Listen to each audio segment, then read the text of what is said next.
Hey, welcome to another video of Ben African Cichlid. So today we're going to talk about hospital tank, quarantine tank, and isolation box. Why you should have one, and what's the difference in between them, and which one and which case you should be using. So just like us, sometimes your fish are going to get sick. Sometimes they're going to fight with each other. Sometimes they're going to be too small to go into your tank with the other fish, or they're going to be pregnant and holding some babies, and you don't want the babies to get released and heated into your tank. All of this is going to make the difference of if you should have the hospital tank, a quarantine tank set up, or a isolation box, and what you can use for it.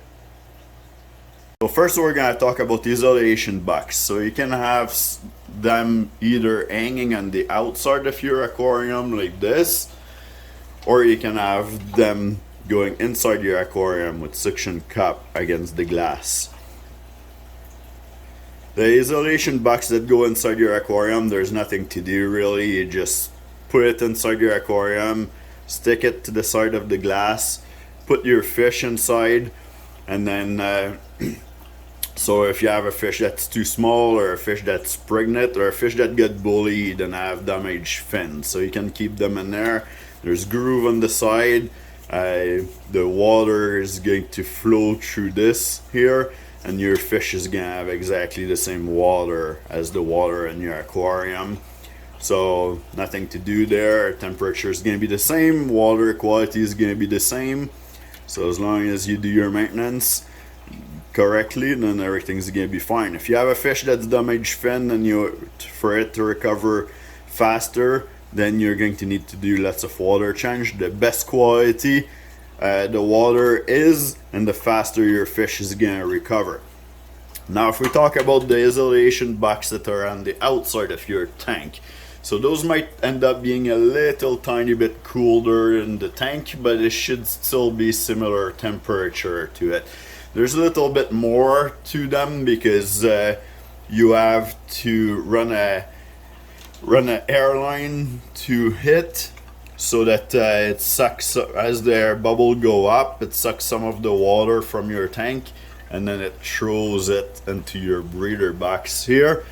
And then the breeder box has some groove here to let the water out, and then if it goes to overflow, it's gonna overflow through here, because this cutout here goes into your tank, and then it's a little bit lower at the edge, the outside edge of everywhere. So if it will end up, like if this gets plugged up here and it goes to overflow, it'll overflow through here, and it won't overflow in your floor unless you don't have this level. So make sure that this is level, so that if something happens, it overflows in. So yeah, those are perfect for if you have fish that are holding babies. You have some too that comes with the separation, or so you can put multiple fish species or multiple fish that would be holding in there. Some of them come with a great bottom, so that the babies will fall underneath, and then the mom cannot eat them if she's too hungry. So breeder boxes are great, they're cheap, and it's a good thing to have for if something happened to your fish. But the downside of them is you cannot just treat everything that's happening with your fish with them, because they use the exact same water that your tank. So the case where you might not want to use that, it's if you're going to use some medicine because your fish are sick. Some medicine out there, I get the example right here. So this is methylene blue. So medicine like this that treats fungus or bacteria are actually going to kill your beneficial bacteria in your aquarium. So in this case, then a breeder box would be not good to have, because you're still using the same water and filter. So now you would want to use an aquarium, like a hospital tank, to treat that, or a bucket. Now Opaque bucket like this might not be that good because you want to see in the hospital tank that the fish is recovering. So in this here you don't see nothing, or in the pail you cannot see nothing. Now, don't get me wrong, if you're in a jam, that's perfectly fine to use that, but let's say you treat for a hick, it's gonna be very hard for you to see if there's still spot on the fins or on the side of your fish. So in that case, a clear container like this, that might still be a little bit hard to see if the fish is still sick, but clear container like this is way cheaper than buying an aquarium or having to buy a used aquarium, and then it might or might not leak if you don't end up doing a reseal on it first to make sure that it's in good shape. But this would be the best case scenario if you can have a hospital tank or a quarantine tank that actually is glass. Now you might ask, well, what's the difference in between a quarantine tank and an hospital tank? Well, the hospital tank is you already know that your fish are sick, you already know what you're treating them with, so you know if it's going to be a medicine that is safe for your beneficial bacteria. So the way that you're going to set it up, if it's safe or not, is going to be a little bit different. And a quarantine tank is that you got some fish, some new fish that you want to add to your aquarium, but you have no idea if they're sick or not yet, and you're going to leave them in there for a few weeks for observation. And if they're sick, then you're allowed to treat them. If they're not sick, then they'll be able to go into your main tank with your other fish. So because of that, then that tank is gonna start with a filter, and you should start it with the filter, and you can grow some beneficial bacteria or put beneficial bacteria in there, because if you don't have to treat for anything, then you don't have to do water change every 2 seconds, right? So if you don't do water change every 2 seconds, then you need the beneficial bacteria to control your ammonia and nitrates for you. So now let's talk about how you're going to set it up, depending if it's a hospital tank or a quarantine tank. Well, both of them, it's easier maintenance and easier to treat everything and make sure everything is okay if you leave it bare bottom like this. So don't put no substrate in there. That's a waste of time, and it's gonna be way harder to clean, especially if it's an hospital tank and you're stuck doing a water change every couple days to remove some of the medicine and put new medicine. And like that too, if you're treating for a parasite or something like that, then you can vacuum the bottom of the tank really easy if it's a hospital tank, to make sure that the fish won't eat whatever parasite is excreted by the other fish, so you can keep everything more clear.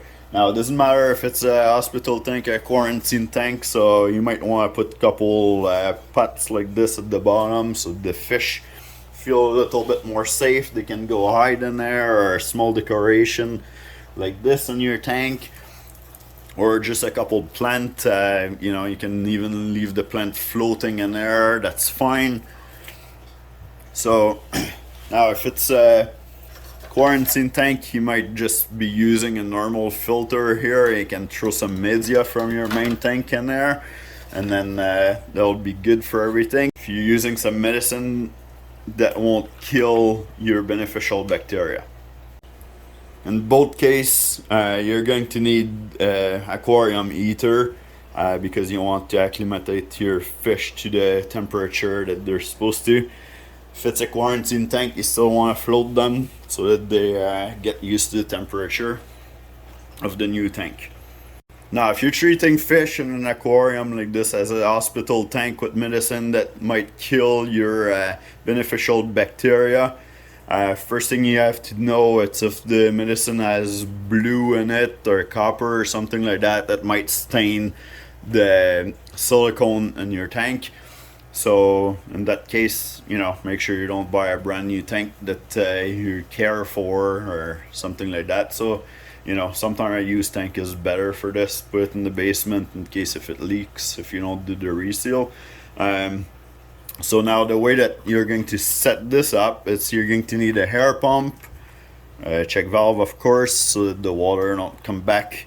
So a check valve, you put your first piece of hose, second piece of hose with the check valve here, and then another piece of hose with air bubbler. And you're going to use a hair stone at the end of it, or a couple of hair stones if you want to. The hair stone is to make the surface agitation of the water so that there's gas exchange in there, and to make sure that there's lots of oxygen for the fish to breathe in the tank. But now in a setup like this, you'll have to do lots of water change because there's nothing to remove the ammonia or nitrates in there, so the tank is going to get toxic pretty fast for your fish, so you need to do a water change every couple of days in there. The size of your hospital tank or quarantine tank or bucket is going to depend on the size of your fish and how many fish you're going to have in there.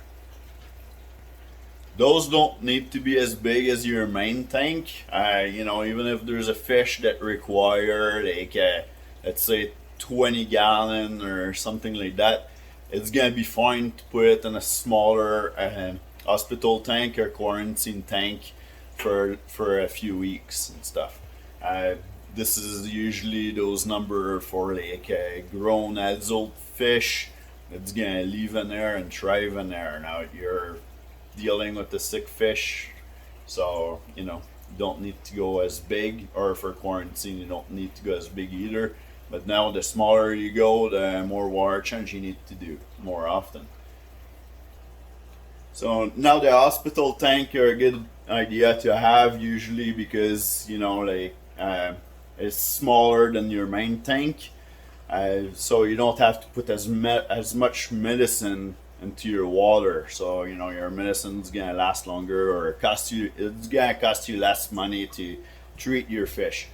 Now if you're stuck and you cannot you know have a hospital tank for some reason, and the medicine is going to hurt your beneficial bacteria, well, take that media out of your filter out of there so that you can treat your tank.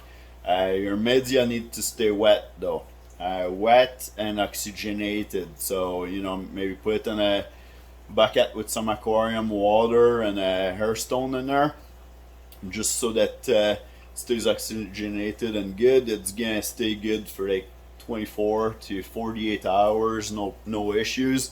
It might stay good for longer than this. Just without ammonia or nitrate, then the bacteria are gonna start like starving, right? So anyway, hopefully that helps you to know what you should get or to get prepared in any situation. So good luck with everything, and see you in the next video.